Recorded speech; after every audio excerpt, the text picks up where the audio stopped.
جس نے اللہ سے لگا لیا پھر وہ دائیں بائیں دیکھتا نہیں ہے.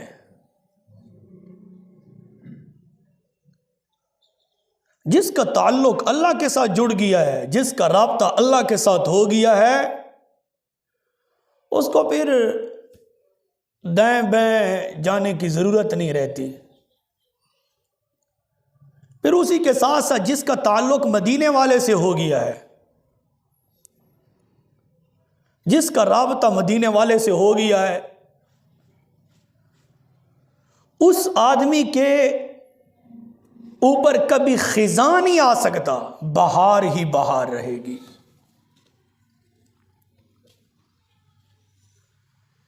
تو مسلمانوں میں شروع سے یہ چیز آ رہی ہے کہ ایک حقیقی مسلمان، ایک نام کا مسلمان،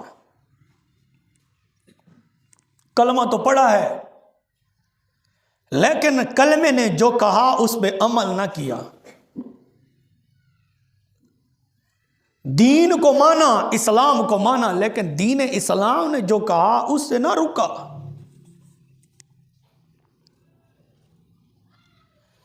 یہ شعبان کا مہینہ ہے، شعبان پھر رمضان.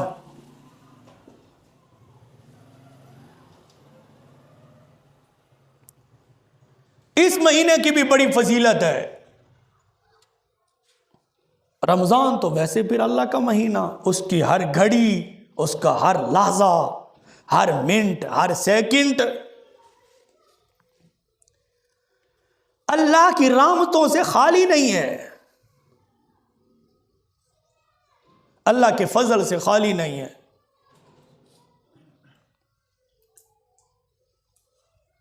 تو بندے کو یہ کوشش کرنی چاہیے ہر وقت کہ بندہ اللہ جل جلالہ کے احکامات پر زندگی گزارے، پھر اسی کے ساتھ ساتھ رسول اللہ صلی اللہ علیہ وسلم کی فرما برداری میں زندگی گزارے. جس کو اللہ کے ساتھ عشق ہو گیا وہ بھی بڑا خوش نصیب آدمی ہے. پھر جس کو رسول اللہ کے ساتھ عشق ہو گیا وہ بھی بڑا خوش نصیب آدمی ہے. کیوں کہ رسول اللہ سے عشق کرنا دراصل خدا سے عشق کرنا ہے. رسول اللہ سے محبت کرنا در حقیقت اللہ جل جلالہ کے ساتھ محبت کرنا ہے. تو انسان یہ ایک مٹی سے بنا ہے، آگ، پانی، ہوا، ان چیزوں سے بنا ہے. اس کی مائیں جون سی ہے نا، مائیں یہ ختم ہو گئی تو سارا نظام ہی درست ہو جائے گا. ازل سے یہ مائیں کا مسئلہ آ رہا ہے، ازل سے، شروع سے. شیطان نے بھی کہا تھا میں آگ سے بنا ہوں، آدم مٹی سے بنا ہے، میں اس کو کیوں سجدہ کروں. مائیں کا جھگڑا شروع سے آ رہا، آج تک مائیں ہے. اس بندے میں مائیں نکل گئی نا، مائیں، اس کا غرور، اس کا تکبر، گندی چیزیں جس میں یہ نکل گئی ہیں. اللہ فرماتے ہیں پھر مجھ سے ملاقات کوئی دوری نہیں ہے. اپنی میں کو ختم کر، اپنے غرور کو ختم کر، اپنے تکبر کو ختم کر. اللہ فرماتے ہیں پھر تیرا میرا جون سا سفر ہے یہ دور نہیں ہے، یہ قریب ہے. وَنَحْنُ أَقْرَبُ إِلَيْهِ مِنْ حَبْلِ الْوَرِيدِ، میں تو تمہاری شارک سے بھی زیادہ قریب ہوں، کوئی دور نہیں ہوں. لیکن میں کو ختم کرنا پڑے گا، اپنے غرور کو ختم کرنا پڑے گا، اپنے تکبر کو. غرور اور تکبر اور میں، یہ حقیقت میں مسلمانوں کی چیزیں نہیں تھی. یہ حقیقت میں تو فرعون کی چیزیں تھیں، نمرود کی، قارون کی، ان کی یہ چیزیں تھیں. وہ کہتے تھے میں، غرور، تکبر. اسی وجہ سے آج ان کو زمین جگہ نہیں دیتی، زمین کے اوپر پڑے ہیں. فرعون کو دیکھو کتنے برس گزر گئے، مرنے کے بعد اس کو زمین جگہ نہیں دے رہی، زمین کے اوپر پڑا ہوا ہے. لوگ اس کو زمین میں ڈالتے تھے، لیکن جیسے ہی تھوڑا سا ہٹتے تو زمین اس کو باہر نکال دیتی تھی، باہر پھینک دیتی تھی۔ اور نمرود کا بھی یہی حال تھا۔ تو انسان کے اندر جو چیزیں ہیں نا، مٹی، ہوا، آگ، پانی، یہ 4 چیزوں سے بنا ہے انسان، یہ بھی ایک دوسرے کے مخالف ہیں۔ پانی کو دیکھو پھر آگ کو دیکھو، مٹی کو دیکھو پھر ہوا کو دیکھو، یہ 4 چیزیں ایک دوسرے کی بھی دشمن ہیں۔ اللہ نے پھر اسی انسان کو ان 4 چیزوں سے بنایا ہے۔ اب ان 4 چیزوں سے بچنے کا راستہ کیا ہے کہ انسان بچ جائے، اس کا تعلق اللہ کے ساتھ ہو جائے، اس کا تعلق رسول اللہ کے ساتھ ہو جائے۔ انسان کو کیا کرنا چاہیے؟ سب سے پہلے انسان کو کرنا چاہیے اپنے اندر سے جو سی مائیں ہے اس کو ختم کرنے کی کوشش کرے۔ نمبر 2، اپنے غرور کو ختم کرنے کی کوشش کرے۔ نمبر 3، اپنے تکبر کو ختم کرنے کی کوشش کرے۔ نمبر 4، ذکر، اللہ کا ذکر کرنا چاہیے۔ نمبر 5، نماز کی پابندی کرنی چاہیے۔ جب ان چیزوں میں آ جائے گا نا، اللہ کے ذکر میں، اللہ فرماتے ہیں جو میرے ذکر میں مزہ ہے کسی اور چیز میں مزہ نہیں ہے، میرے ذکر میں بڑا مزہ ہے۔ مجھے یاد کر، اکیلا یاد کرے گا تو میں بھی اکیلا یاد کروں گا، ادھر آسمانوں پہ فرشتوں کے سامنے۔ اللہ فرماتے ہیں تو لوگوں میں مجھے یاد کرے گا نا، لوگوں میں، کہ میرا ایک الہ ہے، میرا ایک معبود ہے، میرا ایک خالق ہے۔ اللہ فرماتے ہیں جب لوگوں میں میرا تو ذکر کرے گا نا، میں تیرا ذکر اپنے فرشتوں میں کروں گا، فرشتوں کی مجلس میں۔ تو زمین پر میرا ذکر کر، میں تیرا ذکر آسمانوں پہ کروں گا۔ تو فرش پر میرا ذکر کر، میں تیرا ذکر عرش پہ کروں گا۔ تو انسان کے اندر یہ چیزیں اگر ختم ہوگی تو پھر انسان کامیاب ہے، پھر انسان وہ انسان بنے گا۔ اللہ اکبر، جیسے حضرت سخی سلطان بہو رحمۃ اللہ علیہ، اللہ اکبر، حضرت سخی سلطان بہو رحمۃ اللہ نے کیا کیا ہے؟ اللہ کے ذکر سے ساری دنیا کو سیراب کیا ہے۔ اللہ کے ذکر سے جو بھی آتا مرید اس کو کہتے ذکر کرو، اللہ اللہ اللہ اللہ اللہ اللہ۔ سلطان بہو صاحب کہتے تھے ذکر کرو۔ ذکر کی وجہ سے سخی سلطان باہو رحمۃ اللہ علیہ اپنے مریدوں کا دل صاف کرتے تھے۔ دل، اسی میں تو سارا مسئلہ ہے۔ دل صاف تو سب صاف ہے، دل میلا تو سب میل ہے۔ دل میلا، جسم میلا، جسم میلا، سوچ میلی، سوچ میلی، فکر میلی، فکر میلی، آنکھ میلی، آنکھ میلی، زبان میلی، زبان میلی، پورا وجود میلا ہے۔ دل پاک ہے تو جسم بھی پاک ہے، جسم پاک ہے تو آنکھ بھی پاک ہے، آنکھ پاک ہے تو زبان بھی پاک ہے، زبان پاک ہے تو سوچ بھی پاک ہے، سوچ پاک ہے تو فکر بھی پاک ہے۔ یہ دل، یہ بڑی قیمتی چیز ہے۔ تو اس کو مضبوط کرنے کا طریقہ اللہ کا ذکر ہے، اللہ کی یاد ہے۔ اگر سخی سلطان باہو رحمۃ اللہ علیہ جو بھی مرید آتا اس کو اللہ کے ذکر پہ لگا دیتے تھے، جو بھی آتا۔ پھر حضرت سخی سلطان باہو رحمۃ اللہ نے خود اللہ کا اتنا ذکر کیا، اللہ اکبر، اتنا ذکر کیا کہ جو بھی ہندو آتا سخی سلطان باہو کو دیکھتا، کلمہ پڑھتا، مسلمان ہو جاتا تھا۔ یہ اللہ کے ذکر کی طاقت ہے نا۔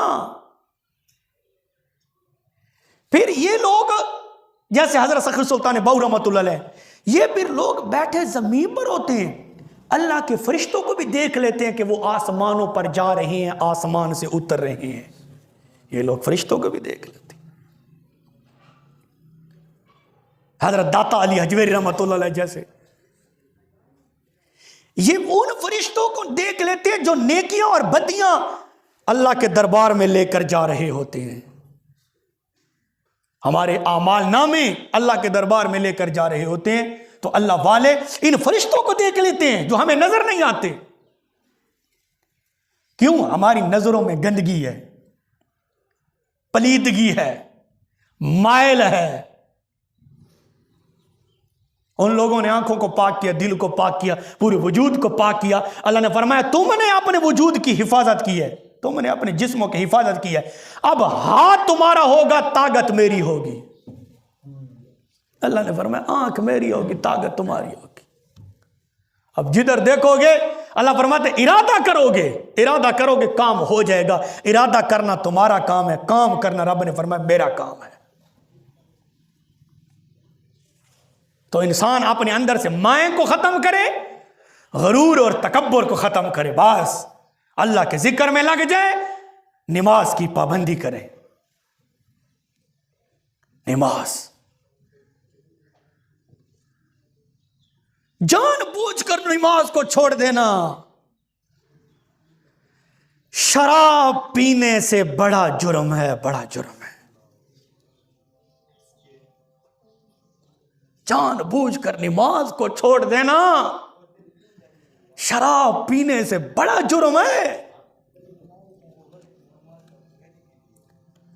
جان بوجھ کر نماز کو چھوڑ دینا سودی کاروبار سے بڑا جرم ہے.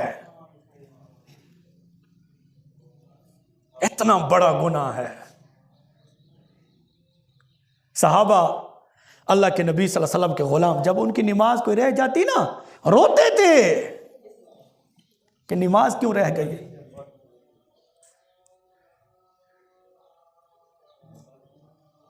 روتے تھے. نماز رہ جانے کے افسوس میں آج ہمیں پرواہ بھی نہیں، جان بوجھ کر کہتے ہیں ٹھیک ہے بعد میں پڑھ لیں گے. ایک صحابی کی نماز رہ گئی تھی، نماز جماعت سے رہ گیا تھا.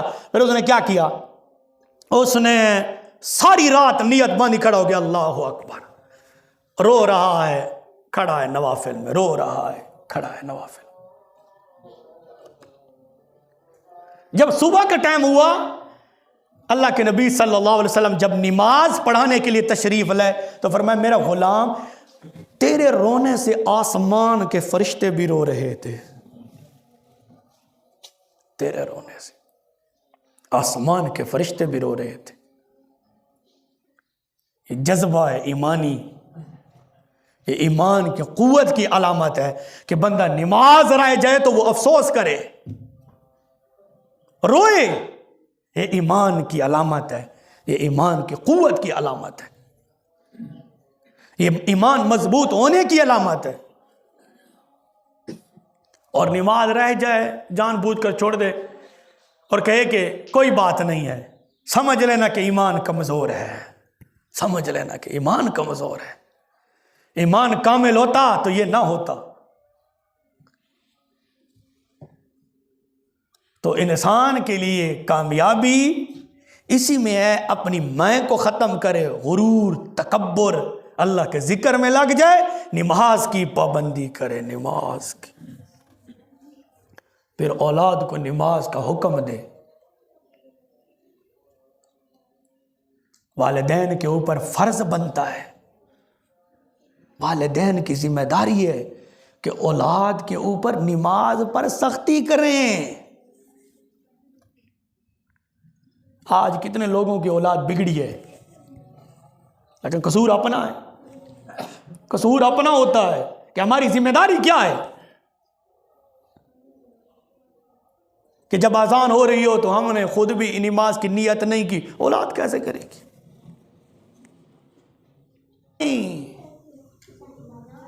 اولاد ڈکیتی کرتی رہی، اس نے کہا ٹھیک ہے.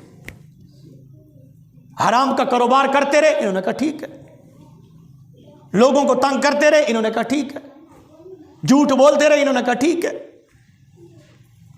تو ایسے والدین کو پکڑا جائے گا کہ تم نے اپنی اولاد کو کیوں نہیں بتایا، روکا کیوں نہیں. پھر فرمایا کہ کچھ بچوں کی وجہ سے، اولاد کی وجہ سے لوگ جنت میں جائیں گے، ان کے والدین جنت میں جا رہے ہیں.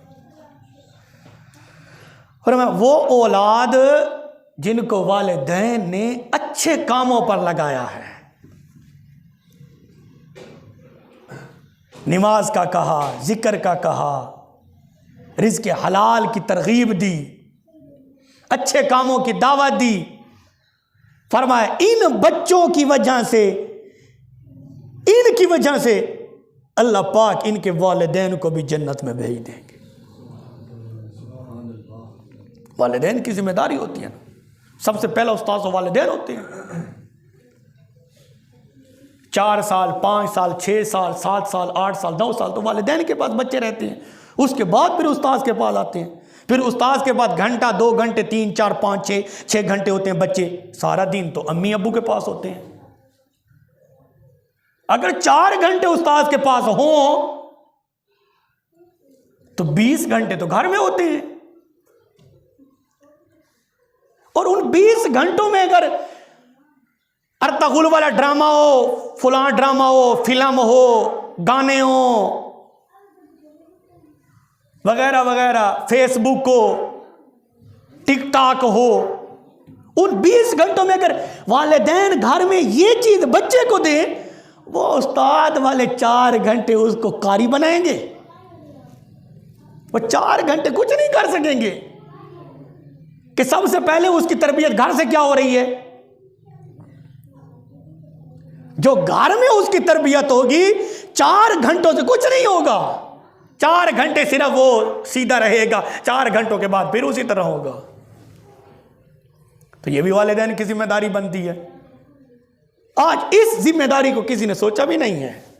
وہ ذمہ داری یہی سمجھی کہ بچے کو بس پینٹ شینٹ پلوا دی، اس کے گلے میں ٹائی پٹا ڈلوا دیا، ٹھیک ہے، صابن شبن لگا کے موٹر سائیکل چڑھا کے سکول بھیج دیا، پھر سکول سے پھر گھر چھوڑ دی. یہ ڈیوٹی ہے بس. یہ ہم نے فرض سمجھ لیا. یہ ہے ہی نہیں فرض، یہ ذمہ داری ہے ہی نہیں. اصل ذمہ داری ہے کہ اس کو مسلمان ہونے کا طریقہ بتاؤ. مسلمان کس کو کہتے ہیں؟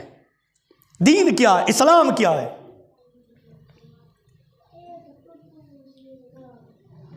جسم ناپاک ہو جائے تو حلال کیسے کیا جاتا ہے؟